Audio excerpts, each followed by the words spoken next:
बीडमध्ये पोलीस भरती दरम्यान उमेदवाराचा मृत्यू झालाय। अतिशय धक्कादायक घटना आपण पाहतोय। 1600 मीटर धावताना त्याला भोवळ आली आहे आणि डिहायड्रेशनमुळे हार्ट अटॅक आल्याची माहिती समोर येते। परळीतील दीपक वावळ असं या तरुणाचं नाव आहे।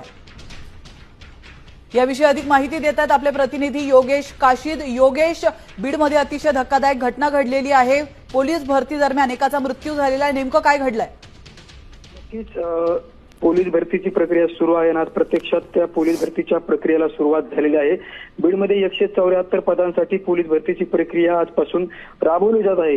एका उमेदवाराला भोवळ आल्याने बीडच्या जिल्हा रुग्णालयात दाखल करण्यात आले। मात्र एकंदरीत पाहायला गेलं तर ज्यावेळेस धावताना त्याला चक्कर आली, भोवळ आली आणि याचमुळे त्याला डिहायड्रेशन झाल्यामुळे हार्ट अटॅक आल्याची प्राथमिक माहिती डॉक्टरने दिलेली आहे। मात्र जो उमेदवार आहे, नक्कीच धन्यवाद योगेश तुम्ही दिलेल्या महत्त्वपूर्ण माहितीबद्दल।